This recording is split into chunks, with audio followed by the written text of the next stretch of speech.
This week's BFI player choice is a peculiar chiller, which, according to writer and critic Kim Newman, is one of those strange British films of the 1970s that are not quite horror films. The publicity was rather less ambiguous, claiming that this off-kilter British oddity was greater than the frightening power of exorcism, more mysterious than any omen of reincarnation. But however you describe it, nothing can properly prepare audiences for the sheer low-key weirdness of The Shout. Under their law, either parent has the right to kill their offspring within a few weeks of birth. Always, I chose to exercise that right. I killed them because I knew that one day I would leave, and I knew that when I left, I would want to leave nothing behind.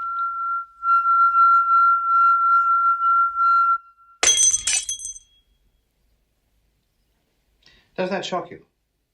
Adapted from a story by Robert Graves and directed by Polish filmmaker Jerzy Skolimowski, who made Deep End and co-wrote Polanski's Knife in the Water, The Shout was produced by Jeremy Thomas for his newly formed Recorded Picture Company. The story, which is told in flashback, finds a composer musician and his wife, played by John Hurt and Susanna York, dragged into a web of supernatural threat and seduction by a mysterious traveller, enigmatically personified by Alan Bates. Skilled in the ways of Aboriginal magic, Bates's Crossley claims to have supernatural powers, including the ability to cause death by use of the titular desolate shout. Can he really take a man's life or wife?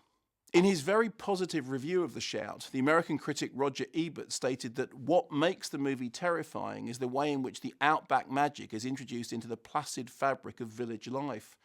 It's a quality which the film shares with The Wicker Man, the jarring juxtaposition of quaint domesticity and pagan supernaturalism. Devon landmarks such as Saunton Sands, which regulars will recognise from the beach scenes of A Matter of Life and Death, provide eye-catching locales, with Skolimowski approaching these typically British landscapes with a surreal European eye. The Shout became a prize-winning hit at Cannes, with an avant-garde electro soundtrack by Genesis stalwarts Tony Banks and Mike Rutherford adding to its cult appeal.